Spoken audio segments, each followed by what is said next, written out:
अस्सलाम वालेकुम सोहणिओ। ਇਹ ਲੈਕਚਰ 'ਚ ਆਪਾਂ ਸਾਰੀ ਗੱਲ ਕਰਾਂਗੇ ਠੇਠ ਪੰਜਾਬੀ 'ਚ, ਤਾਂ ਕਿ ਤੁਹਾਨੂੰ ਸਮਝ ਆਵੇ ਕਿ ਵੀਰੇ ਆਪਾਂ ਜਿਹੜੀ ਪੰਜਾਬੀ ਕੀਤੀ ਹੈ, ਜੇ ਆਉਣ ਵਾਲੇ ਟਾਈਮ 'ਚ ਜਿਹੜੀ ਆਪਾਂ ਪੰਜਾਬੀ ਕਰਨੀ ਉਹ ਹੁਣ ਤੱਕ ਈਵਨ ਕਿ ਪੰਜਾਬੀ ਦੇ ਪ੍ਰੋਫੈਸ਼ਨਲ ਮਾਸਟਰ ਵੀ ਉੱਦਾਂ ਨਹੀਂ ਪੜ੍ਹਾ ਸਕੇ ਜਿਵੇਂ ਆਪਾਂ ਕੀਤੀ। ਠੀਕ ਹੈ, ਜਿਨ੍ਹਾਂ ਨੇ PhD ਪੰਜਾਬੀ ਕੀਤੀ ਉਹ ਉੱਦਾਂ, ਕਿਉਂਕਿ ਆਪਾਂ ਪੰਜਾਬੀ ਵਿਰਸੇ ਨਾਲ ਤਲਕ ਰੱਖਣੇ ਇਸ ਲਈ ਆਪਾਂ ਪੰਜਾਬੀ ਮਾਂ ਬੋਲੀ ਨੂੰ ਹਮੇਸ਼ਾ ਮੱਥੇ ਲਾਈ ਰੱਖਿਆ। ਤਾਂ ਹੀ ਲਫ਼ਜ਼ ਹੈ ਜੀ ਇਨਿਊਈ।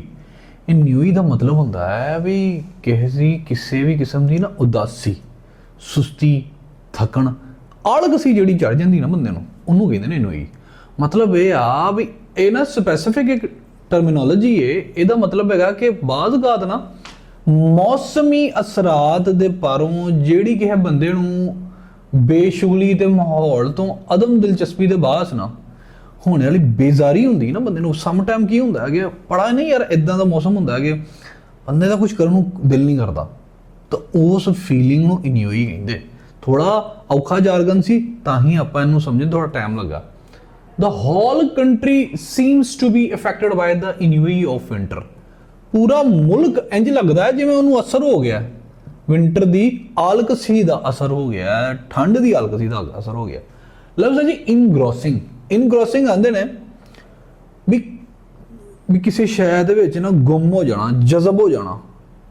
ਉਹ ਕਹਿੰਦਾ ਹੈ ਨਾ ਪੰਜਾਬੀ 'ਚ ਕਿ ਮੈਨੇ ਉਸੇ ਦੇਖਾ ਜਿਤਨਾ, ਉਹ ਉਰਦੂ 'ਚ ਕਹਿੰਦਾ ਨਾ ਮੈਨੇ ਉਸੇ ਦੇਖਾ जितना देखा जा सकता था, फिर भी आखिर इन दो आंखों से कितना देखा जा सकता था। पंजाबी का कोई शेर रेंज नहीं आया है, आंदे मैनू बहुत, लेकिन आपां फिलहाल कहने भी इनग्रोसिंग कहते हैं भी ਜਿਹੜੀ ਗੱਲ 'ਚ ਖੁੱਭ ਜਾਣਾ, ਕਿਸੇ ਗੱਲ 'ਚ, ਕਿਸੇ ਕੰਮ 'ਚ, ਕਿਸੇ ਬੰਦੇ 'ਚ, ਕਿਸੇ ਦੇ ਹੁਸਨ 'ਚ, ਕਿਸੇ ਦੇ ਕੋਈ ਤਸੱਵੁਰ 'ਚ, ਉਹਨੂੰ ਕਹਿੰਦੇ ਨੇ। ਨੈਕਸਸ ਕਿਤਾਬ ਹੈ ਯੋਵਲ ਨੋਹ ਹਰਾਰੀ ਦੀ, ਜਿਹਨੇ ਨਹੀਂ ਪੜ੍ਹੀ ਜ਼ਰੂਰ ਪੜ੍ਹੋ ਯਾਰ, ਕਿਆ ਕਿਤਾਬ ਹੈ। ਇਜ਼ ਆ ਰੀਲੀ ਇਨਗ੍ਰੋਸਿੰਗ ਬੁੱਕ।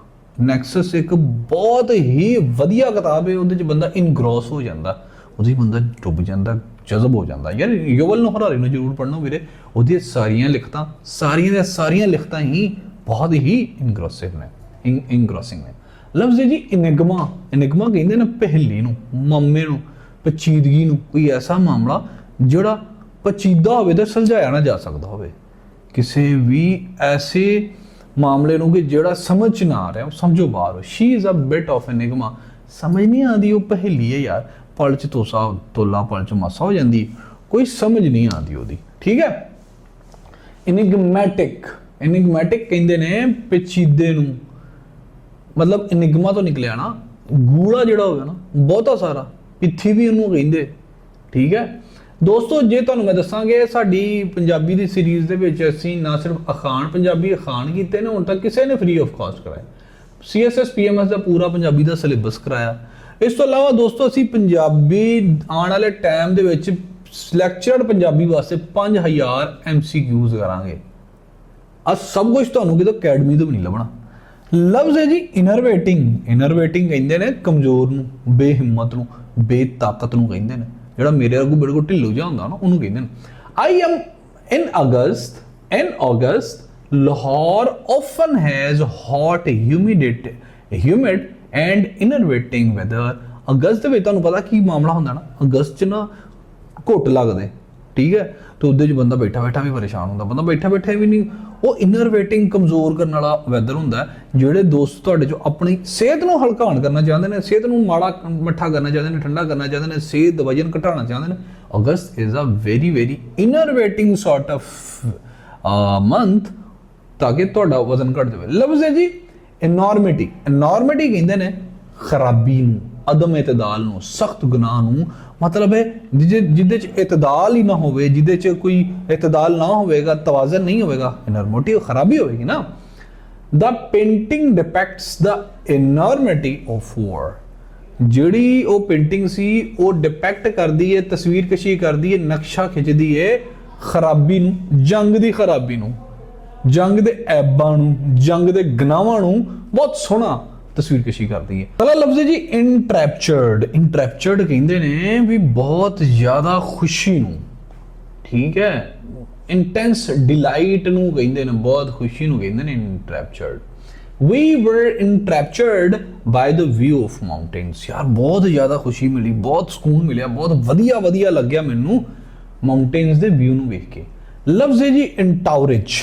ਇੰਟਾਉਰੇਜ ਕਹਿੰਦੇ ਨੇ ਦੋਸਤੋ ਇਹ ਇੰਟਾਉਰੇਜ ਇਹ ਲਫ਼ਜ਼ ਹੈਗਾ ਹੈ ਵੀ ਜਿਹੜੇ ਆਮ ਤੌਰ ਤੇ ਵੱਡੇ ਬੰਦੇ ਹੁੰਦੇ ਉਹਨਾਂ ਦੇ ਨਾਲ ਨਾ ਉਹਨਾਂ ਦੇ ਮਸ਼ਹੂਰ ਹੁੰਦੇ ਉਹਨਾਂ ਨੂੰ ਇੰਟਾਉਰੇਜ ਕਹਿੰਦੇ ਨੇ, ਠੀਕ ਹੈ। ਉਹਨਾਂ ਲੋਕਾਂ ਨੂੰ ਜਿਹੜਾ ਹੁਣ ਮਤਲਬ ਕੋਈ ਜੇ ਤੁਸੀਂ ਐਸਪੀ ਬਣ ਜਾਣਾ ਨਾ, ਐਸਪੀ ਸਾਹਿਬ ਦੇ ਨਾਲ 4 ਬੰਦੇ 3-4 ਇੱਕ ਰੀਡਰ ਇੱਕ ਆਪਰੇਟਰ, ਉਹ ਤੁਹਾਡਾ ਇੰਟਾਉਰੇਜ ਹੋਣਾ। ਤੇ ਆਪਣੇ ਇੰਟਾਉਰੇਜ ਤੁਸੀਂ ਕਿੱਡੇ ਸੋਹਣੇ ਕਿਹਾ ਜਿਹੇ ਰੱਖਣੇ ਉਹਨਾਂ ਨੂੰ ਪ੍ਰਜ਼ਿਊਮ ਕਰੋ, ਲੇਕਿਨ ਉਸ ਤੋਂ ਪਹਿਲਾਂ ਤੁਹਾਨੂੰ ਬਹੁਤ ਮਿਹਨਤ ਕਰਨੀ ਪੈਣੀ। ਹਮਰਾਹੀਆਂ ਨੂੰ, ਹਮਰਾਹੀ ਵਫਦ ਨੂੰ ਥੋੜਾ ਖਦਮ ਹਸ਼ਮ ਹੁੰਦਾ ਨਾ, ਜਿਹੜੇ ਖਾਦਮੀਨ ਨਾਲ ਹੁੰਦੇ ਨੇ ਉਹਨਾਂ ਨੂੰ ਇੰਟਾਉਰੇਜ ਕਹਿੰਦੇ ਨੇ। ਦ PM entered, ਅੱਛਾ ਤੁਸੀਂ ਆਹ ਵਾਲਾ PM ਨਹੀਂ ਲਿਖਣਾ, ਮੈਂ ਅੱਗੇ ਵੀ ਕਿਹਾ ਸੀ ਤੁਸੀਂ ਪ੍ਰਾਈਮ ਮਿਨਿਸਟਰ ਪੂਰਾ ਲਿਖਣਾ। enter the city with his entourage, ਉਹ ਜਿਹੜਾ PM ਸੀ ਨਾ, ਉਹ ਜਿਹੜਾ SP ਸੀ, ਉਹ ਜਿਹੜਾ ਮੈਨੂੰ ਇਸ ਟਾਈਮ ਸੁਣਦਾ ਪਿਆ ਨੂਰਾ SP, ਉਹ ਆਪਣੇ ਇੰਟਾਉਰੇਜ ਦੇ ਨਾਲ ਮੇਰੇ ਕੋਲ ਆਇਆ, ਕਹਿੰਦਾ ਉਸਤਾਦ ਜੀ ਯਕੀਨ ਕਰੋ ਤੁਹਾਨੂੰ ਕੱਖ ਨਹੀਂ ਆਉਂਦਾ।